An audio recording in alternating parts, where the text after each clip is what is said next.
If Dick Chamberlain's desire to become a star burned deeper than most kids, it was also more carefully hidden. Hypersensitive, he didn't want to get laughed at, either by the kids or at home. Today, Dick is different. He likes to laugh, and to be laughed at, and even considers himself something of a comedian. But at that time, it wasn't giving anything away to head for the movies every Saturday. That was as natural to a Beverly Hills kid as it is for a country boy to head for the nearest creek. And so he kept his secret. He joined the bike brigade at the movie theater up the street, with his pals from South Elm, by himself, or even with a girl, because Dickie Chamberlain always liked the girls and the girls liked him. He wooed them one at a time, as he does today, and he had his first date at 6. He can't remember her name, but after her came Arden, the baby doll.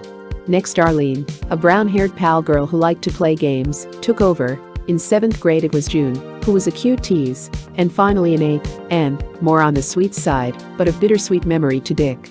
I bought her a heart-shaped box of candy for Valentine's Day, he remembers. But when I got up nerve enough to ring her doorbell, there was another boy already there, with a bigger box. He stayed. I crept home in humiliation and dismay. All that money wasted. Whether he sat with a sweetie, or just by himself, Dick Chamberlain never counted the 15 cents he spent at the Saturday movies wasted. The kid shows were bargains. He could stare all day long as Western after Western reeled off, dipping back to the antique days of Ken Maynard and Tom Mix. Sometimes, he went in for cliffhanging serials and horror epics. There was one where a maniac went around blowing up buildings and murdering people en masse, recalls Dick. That was for me. If the film got dull, the kids took over. Squirt guns were unlimbered, and the air was filled with popcorn boxes, tinfoil balls and paper gliders. Dick knew that, if you were up there on the screen, such bored protests would never break loose, and he promised himself that in some comfortably remote future that's exactly what would come about. Flushed with this anticipated triumph, he entered a Halloween costume contest at the Fox Beverly Theater. His mother spent a week fashioning a pirate's costume, and, when his turn came, Dickie trotted proudly out on the stage. There was a weak ripple of applause. He stood in the wings waiting hopefully as winners were announced. A boy from his school, dressed patriotically as Uncle Sam, got second prize. Dick got nothing. He dragged home, stunned and unbelieving. But, looking back, says Dick, maybe that was the challenge. If so, it lay unanswered for a good long time. Soon after, Dick Chamberlain went on to Beverly Hills High, and his world became crowded with other matters. He was 14, but already 6 feet, 1, a deadpan skinny string bean, as Dick describes himself unglamorously, with long, greasy blonde hair. As usual, he figured himself a total loss in the wake of his big brother. As usual, Bill was long gone, to college, leaving his glorious record behind for Dick to buck. Bill had starred in football, basketball and track, was a social sensation with boys and especially girls. He was voted handsomest man in school at graduation. Dick had no such great expectations. He tackled BHS with one resolve: I wanted to go to college, he says simply. I knew college was important. I knew I'd have to get good grades to make it, so I worked. Dick got the grades, a solid B average all 4 years. But success breeds success. Once he got in the main groove, it was surprising how easily others opened up. By graduation, Richard Chamberlain's record was nothing to sniff at, even stacked up against his brother Bill's. He sprinted 4 years on the varsity track team, 100 and 220, and while he didn't always win at the interscholastic meets he usually placed, he made the Squires a lower school service society, and the nights that came after. He headed the drama club, was president of AUA. Art, understanding, ability, ran the student court as chief justice, and was a wheel in Argonauts, a VIP group.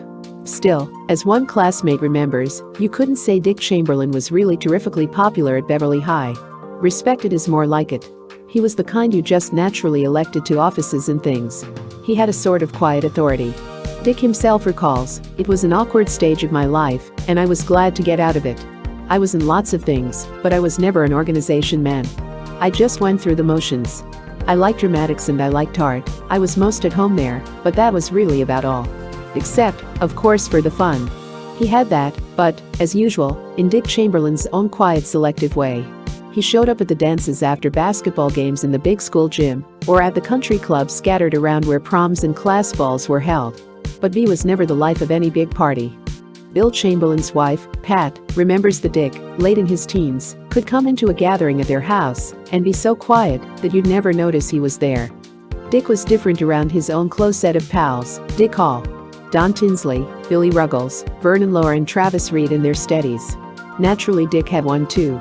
Donna was the kind of girl he always chose, pretty, peppy but femininely sweet. Usually somebody could promote a family car, and if there wasn't a dance or a movie all wanted to see, they could always drive up into the hills, park in his Dick grins, neck in the back seat.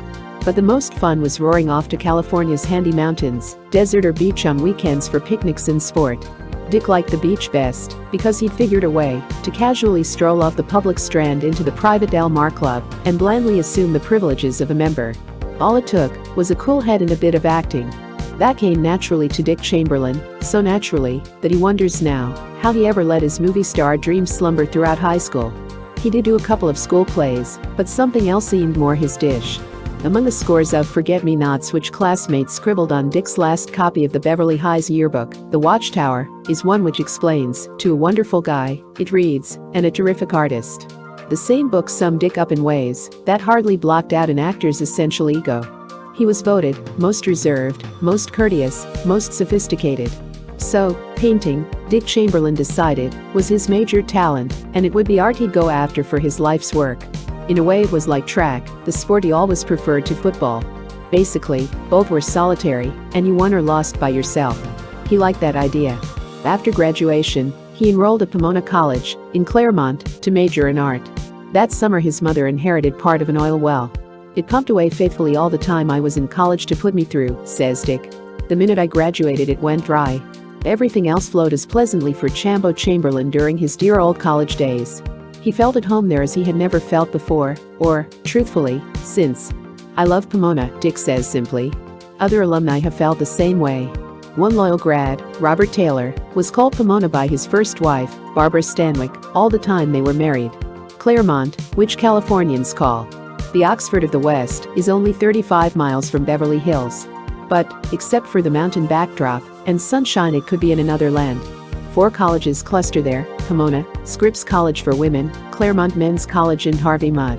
Pomona's buildings are classic and ivy-clad, old trees shade its squad.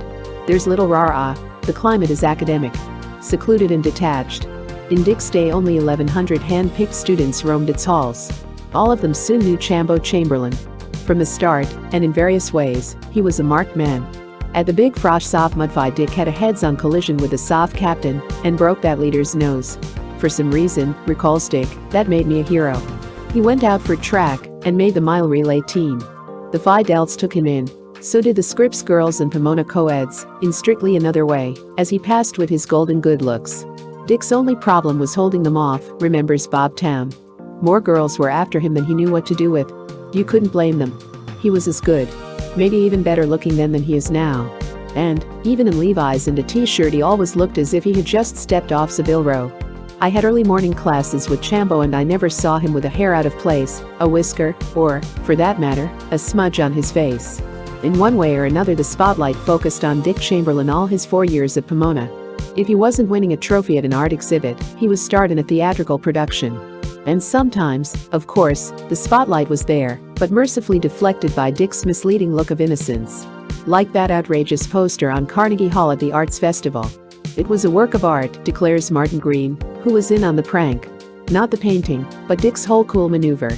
It involved a brilliant plot, swipe fire ladders, split-second timing with the police, all-night work and destroying the evidence.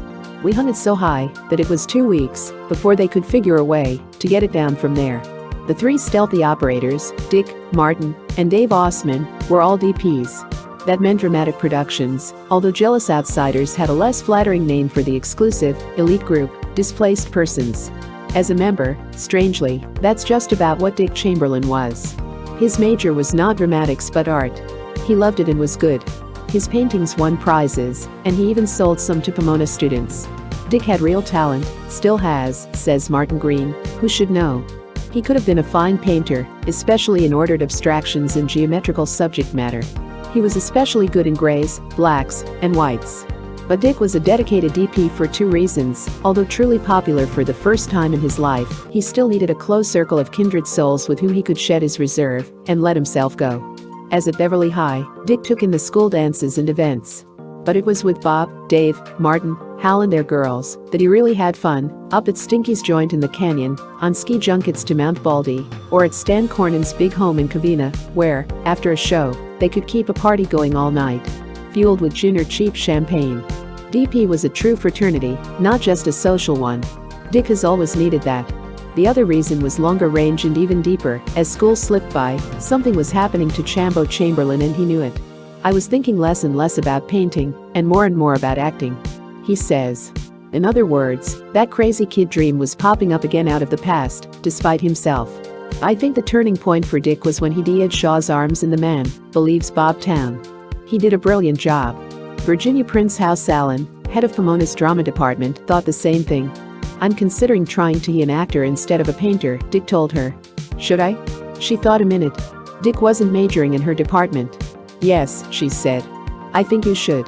It was too late by then to change his college course, but from then on Dick Chamberlain knew what he was after. He told Bob Town flatly. I'm going to act. It's not such a lonesome life. Besides, I think that I can give more and get more. I was amazed. Really? Says Bob. Dick was handsome, sure, talented, yes. But where was the conceit and the ego? I still don't know. At any rate, when Dick Chamberlain stood in cap and gown at graduation in the spring of 1956, he had only one thought in mind, getting somewhere in Hollywood. For the first time in his life, nothing, not even a girl, sidetracked that idea. Dick says he broke up with Joan, his steady of 2 years about that time, when she got too serious. But none of his pals remembers a Joan. I think Dick is fudging, says one. But I'll tell you a girl Dick was in love with, we all were. Her name was Nancy and she had everything, a cameo cut face, so beautiful it hurt you to look, and a divine figure. A voice like an angel. She played the piano like a dream, painted beautifully, acted even better. But she gave only one of us more than a kind glance, and that's the guy she married. Dick called her the goddess. Maybe it's just as well that Chambo didn't score. Only 4 months after he drove home from Pomona with his sheepskin, the army nabbed him. That was a blow Dick hadn't counted on, and it chopped low. It was painful enough to leave Pomona. He remembers. But then to get slugged with the greetings. It was only the beginning of 2 years which in Dick Chamberlain's book add up to one long, frustrated waste. Symbolic of his futility was the mural he painted in the dining hall at Fort Ord, where he went first for basic training. It was a mighty project, 18 feet high and 35 feet long, and covered one whole wall, a wharf scene, because Ord's beside Monterey Bay. Dick worked like a dog, finishing it the final 4 weeks. Everyone from the CO on down patted him on the back. Again, Dick was in the spotlight. Again, it meant nothing. Right after I left. He sighs, the next CO ordered the whole thing painted out. No great loss, I suppose.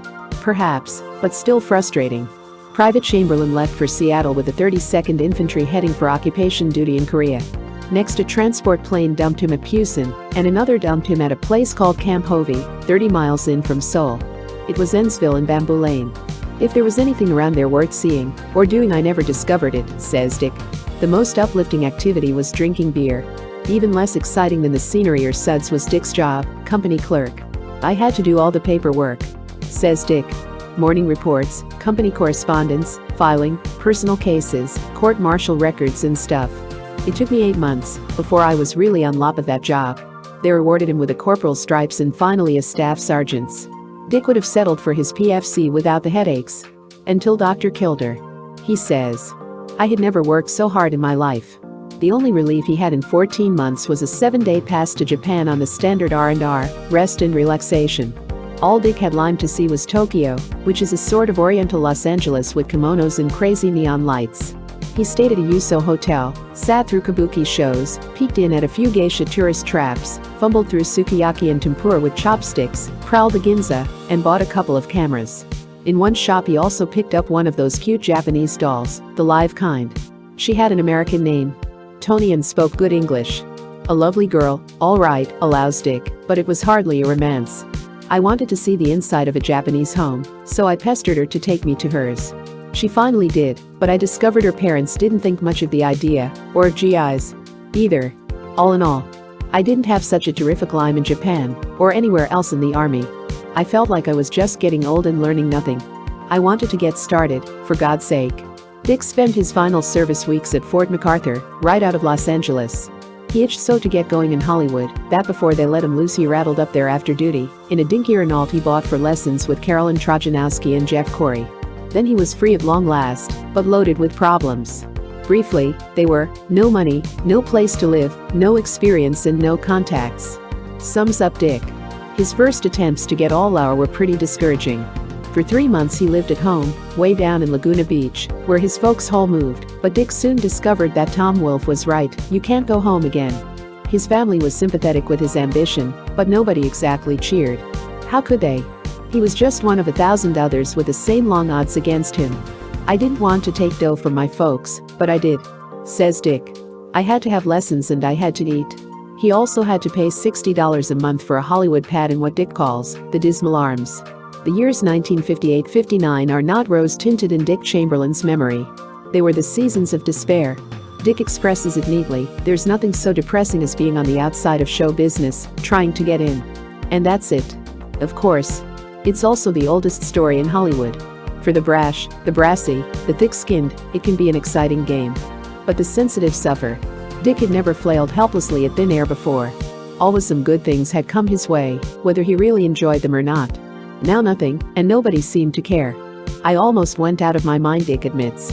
He was only 24, but already he lived in a neighborhood of defeat.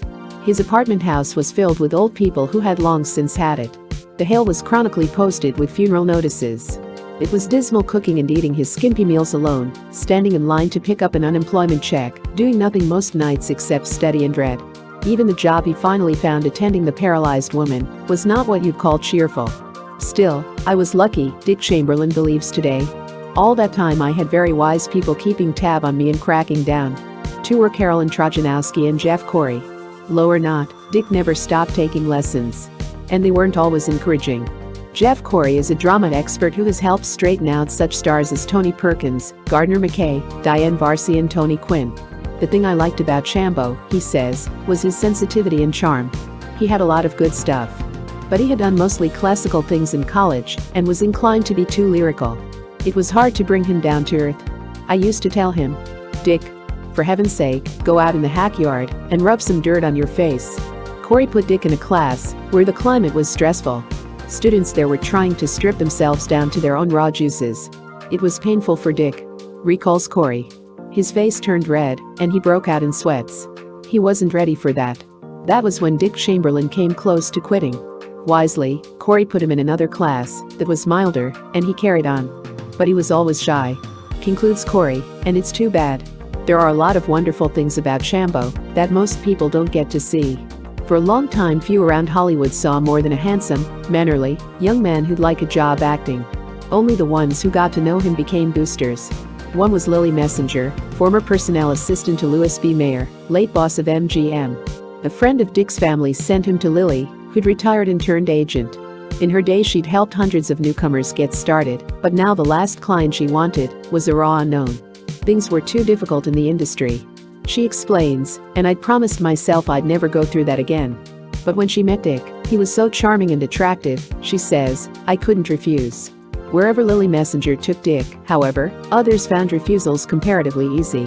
Everybody liked him, nobody gave him a job. He was always not quite right. Dick, however, takes some of the blame. I think it was largely my own fault, says Dick today. I froze up on interviews.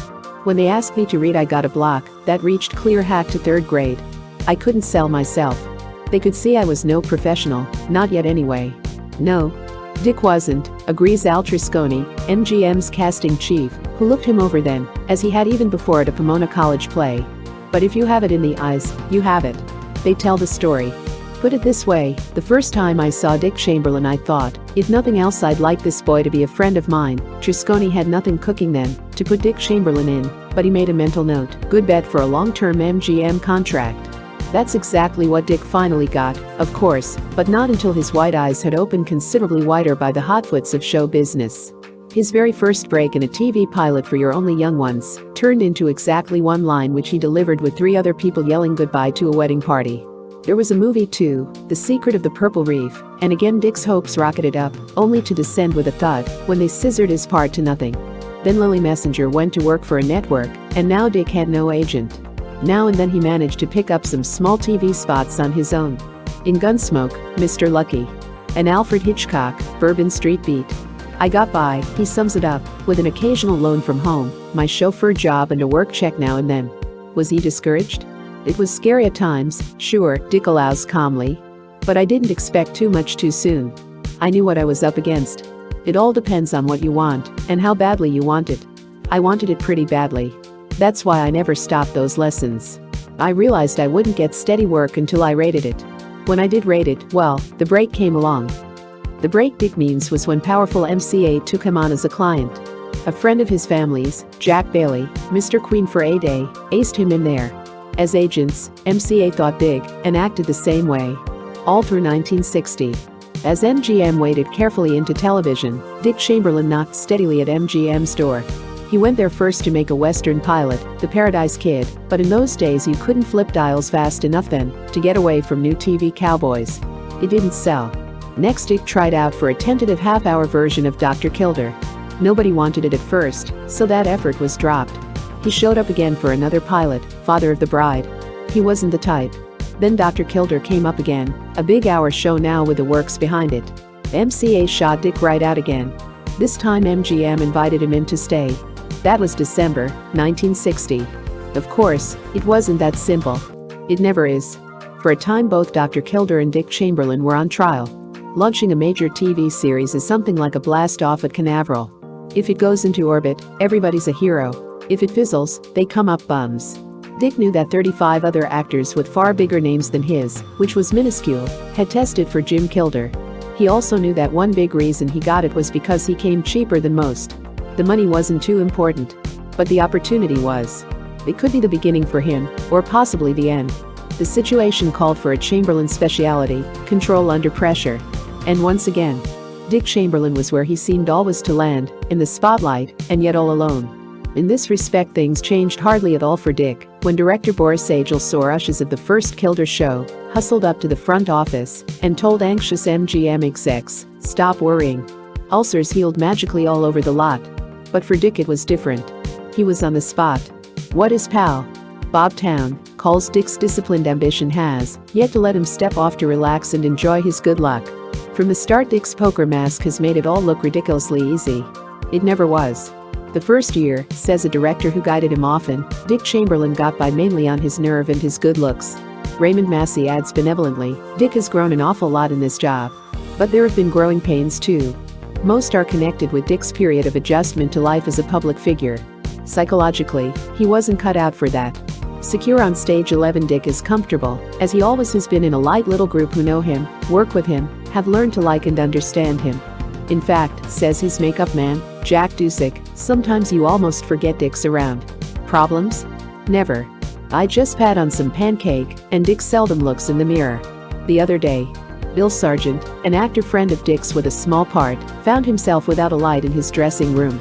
Chambo noticed Bill struggling to dress in the dark, politely asked an electrician for a fixture, then installed it himself, rather than make even a minor fuss. That's typical of his set sidees. He's a pleasure to work with. Yet, barely a year ago, after Dick was interviewed on TV before a live audience of women, he stepped off the stage, clutched his stomach, and mumbled to Chuck Painter, "I think I'm going to be sick." Last summer in New York he cautiously timed his arrivals at Broadway shows so that he could walk to his seat in the dark and leave before the lights went up. Dick's improved. Now he's more self-confident in a crowd, believes Painter, who is usually at his side. But he doesn't like to be ruffled, no surprises. Dick wants to be all set. Last year when Lily Messenger sold NBC on Arthur Freed's TV spectacular, Hollywood Melody, she suggested Dick and got a yes. She called Dick late at night and told him the news. "Oh, my gosh," he protested. "I don't think I'm ready."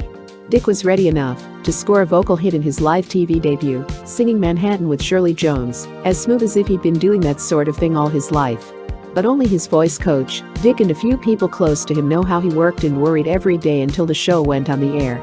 One bunch was his Kildare crew, who sent him a gag wire to break the tension right before his number. "My daddy is letting me stay up late tonight to hear you sing, Carolyn." Someone else, even closer, knew about the lonely fights Dick Chamberlain stages with himself to come through cool, calm and perfect in a challenge like that. "I knew Dick would be up to it. He's up to anything," says Clara Ray. "But my heart ached to be there backing him up." Instead Clara was in Houston on a singing engagement. All she could do was send another wire. "Give 'em both barrels, sweetie." That's precisely what Dick Chamberlain has been doing, of course, ever since he started stalking an acting career in his solitary, bird dog way. The method's hard to beat. Nothing succeeds like success. Yet, some who know him well think it's time Dick scattered his shots in other directions. Dick looks like a kid, but he's pushing 30, one points out. School ought to be out for him now. He needs fun, a fling, some wild oats. It's right here for him, and he rates relaxation. He works hard enough on Kildare. I can't criticize Dick for pushing his break with self-improvement, says another. More power to him. But if he doesn't watch out, he'll pass over some of the real things in life that make a man grow too. But yet another disagrees vigorously. Dick is having all the fun and living he needs, but in his own way. Few people understand him. Basically, Dick is an artist, also he's intelligent. His tastes are sophisticated. They're tied to art and culture as they have been ever since he began to grow up. Dick simply doesn't enjoy the aimless socializing, party, nightclub and playboy swinging that attract most empty-headed Hollywood bachelors who suddenly make it. It takes all kinds. Dick Chamberlain explains himself like this: right now it's important to me to satisfy myself as an actor, a singer and an all-around performer. I still take these lessons because I realized long ago that I'd never get what I wanted unless I did. After you go around for months without getting a job, you tell yourself, wait a minute, something's wrong. What was wrong with me was that I wasn't worth anything to anyone, so nobody wanted me. I've been extremely lucky. My break at MGM came after a long fallow period. I'm grateful. But I wasn't sure I wanted to do a TV series when I started. I know now I don't want to do one forever, even if that were possible. The question with me is, after Dr. Kildare, then what? I think I'll end up on the stage, Dick continues. I found I love it and I think my future's there more than TV or even movies. So I'm preparing, that's all. Sure, I like fun and people as well as the next guy. It's a constant frustration with me not to be able to join in more. Only right now I simply don't have the time. What free time Dick Chamberlain has he spends mostly with Clara Ray. He's had other girls. Before Clara there was Vicky Thal, John Saxon's ex-girlfriend, whom Dick met in his dance class. He has also taken out Anne Helm and Joan Benny, among others. But Dick has always been a one-girl-at-a-time man and right now it's Clara. Clara Ray's own career often takes her out of Hollywood singing on the hotel, fiesta, and operetta circuits. But when she's home, Clary and Dickie, as they call each other, make a duo. Sometimes Clara cooks Dick a steak at her tiny Hollywood apartment, while he works up an appetite on her piano. Other nights the same scene shifts to Dick's hideaway. When they're feeling grand they dress up and dine at Windsor House or Trader Vic's for Dick's favorite Polynesian food. Once or twice they've shot the bankroll at the Beverly Hilton's Escoffier Room, where you can get a modest little snack for about $25 a copy. Afterwards, if they aren't due for a lesson or an MPT project, they like movies, off-boulevard productions, or opera when it's in town. On rare workless weekends, they usually head for the beach. Thursday nights. Of course, TV is a must. Clara always wears the diamond pendant Dick gave her, even when she does a Kildare show. She gives him potted plants for his sun deck, and on his last birthday, after much trial and error, baked Dick a big fudge iced chocolate cake. I wanted it to be perfect. Sighs Clara. I spent all day on it, put in a dozen eggs and 2 pounds of butter. But when I took it out of the oven right before the party it looked like an oversized pancake. It was so hard that I had to use both hands to cut it. I'd forgotten to sift the flour. But Dick actually ate a piece and said it was delicious. He must like me. Clara Ray can't speak plainer than that. If she won't, facts will. Clara is the kind of girl Dick Chamberlain has always fallen in love with, a bundle of femininity, smart, talented, and loaded with personality. She's 24 to Dick's 27. They like the same things, have every interest in common. To Clara, Dick is a marvelous person, so dependable and sweet, and we couldn't have more fun together. But when you mention marriage, she gazes demurely off into space. Why, she says innocently, we've never had that on our minds at all. Dick's more explicit, marriage? Lord no, not now, he protests. I want to be married someday, of course. I think that's probably the greatest adventure of all, and the most ticklish. Too many people toss it away. I might if I married now. I'm just not ready yet. Say, when I'm about 32. Dick's brother, Bill, is just 35. But his usual way ahead of him there. Bill and his pretty wife, Pat, have 3 handsome children, Carol, Bill Jr., and Mike. Like all of Dick Chamberlain's family, Bill and Pat keep resolutely out of Dick's career, on the premise that it's his private party. They don't share in his publicity and refuse to talk about Dick. The only one who's been curious enough to visit the Dr. Kildare set is his mother, still so pretty that Ray Massey mistook her for an actress. But a big welcome is always out on the mats, both at Laguna Beach and Woodland Hills, where Bill lives. The Chamberlain brothers are closer now than they were as kids. Dick borrows family life mostly from Bill, Pat and the kids. To Uncle Dickie, Bill, and Pat's children are my kids. Dick spoils them with presents and sneaks off to play with them when he gets a chance.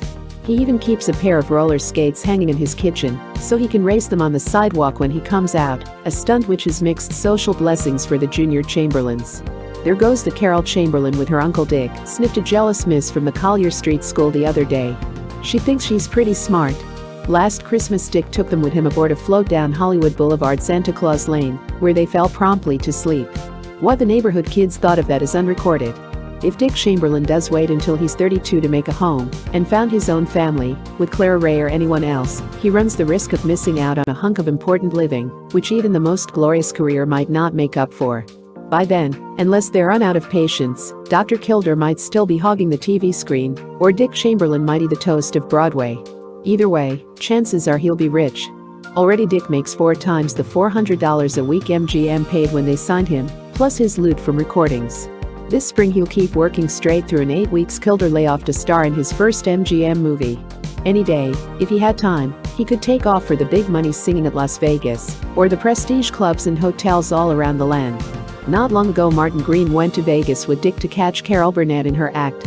When she came on, Dick clutched the table, as if struggling to hold himself back, says Martin. You could tell he was just eyeing to get up there. What he makes now Dick socks carefully away in a savings account. He took on a business manager the other day, though he has no wheeler-dealer financial plans. We'll see. He says cagily. Frankly, I love money and I intend to save it and keep it.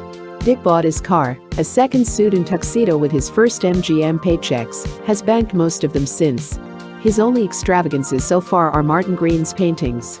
Dick is always talking about buying a new car or house, says Clara Ray. I don't think he'll do either soon. He's cautious and intelligent about his money. The house is one thing, Dick admits, I want very much. I'd like to find a lot high in the hills with a wonderful view and build a place to suit my own needs. Then, he grins. I'd really be on top of the world. But it could be too, by that time, he'd add up to a crusty old bachelor still looking for the real Dick Chamberlain to step forward. For Dick faces the trap most super serious actors face, all art and no reality can come up artificially. And so far, Dick Street is distressingly one way. More than anyone I know, says a close friend. Dick needs the anchor of a wife. The stability of a home, a family. If Dr. Kildare could prescribe for Dick Chamberlain, a wife might be just what he'd order.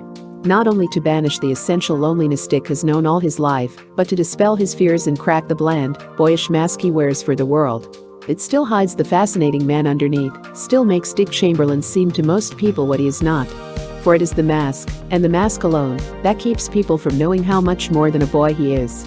Only the other day, dressed in t-shirt and jeans, Dick wandered into a Laguna Beach drugstore, riffled through the magazine rack, and came up with a Dr. Kildare comic book. He moseyed over to the counter to pay. The cashier looked at the comic book, and then up and down at Big Dick. That'll be 10 cents, she stated. He gave her the dime, and waited silently, while she dropped it into the till. Thank you, she said, little boy. Photoplay magazine, July 1963.